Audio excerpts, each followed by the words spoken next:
Welcome everybody, my name is Federica Zonzini and I am a Junior Research Assistant at the University of Bologna recruited within the FAIR project. My research work is about the development of intelligent sensor systems empowered by extreme-edge artificial intelligence for structural health monitoring. As the title of my talk might explain, I'm focusing on application scenarios that are aimed at inspecting the health conditions of structures such as bridges or airplanes or any other mechanical facilities by making use of advanced electronics that embeds all the circuitry necessary to sense, digitalize, and transmit the data, while onboard processing it. From this, the term is intelligent. This is realized via the installation of pervasive sensor networks that are a huge step forward with respect to the state-of-the-art that are based on decentralized sensor networks and offline data processing. This is necessary because we need to deal with 5 and mutually related issues that are the duty cycling, defining the number of sensors and the time at which they gather data, but also the processing, with respect to the transmission, all of them having a huge impact on the power management and the power autonomy, because the sensors are most often wireless, so we cannot afford a periodic replacement of the batteries. The main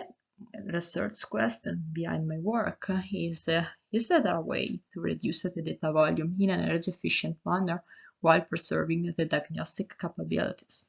And the solution I'm going to show you is based on an energy-efficient procedure that's specifically tailored for vibration data,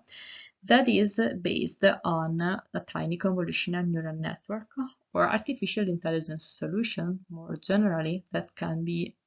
run on sensors by making use of resource-constrained processors such as microcontroller after deployment, taking into consideration all the steps such as quantization that are necessary. In this process, I am precisely evaluating also the effect of the other stages, in particular sensing, that can have an impact on the final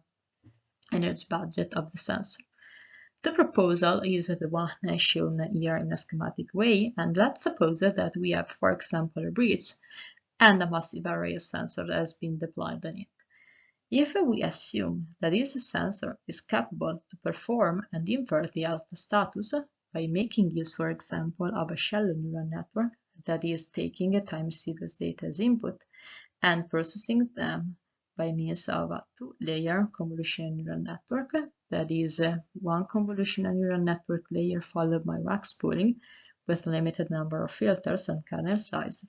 and a local classifier that is instead consisting of a global average pooling and a fully connected layer, we can indeed output one single information, that is the structure is safe or not. However, in this process, what I am evaluating jointly in a sensing-aware manner is the trade-off as well,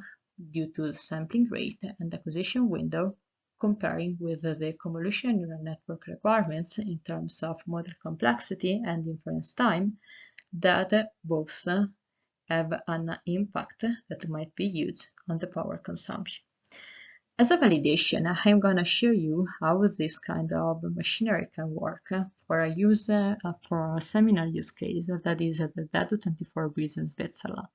This is a benchmark for SHM practitioners and particularly suitable for binary classification, since it contains instances for both the healthy and unhealthy structure before its demolition. As methods, beside the neural network design, that is exactly the one shown here, I have considered different sampling frequencies, just from the nominal one to the Nyquist limit, and different time windows duration.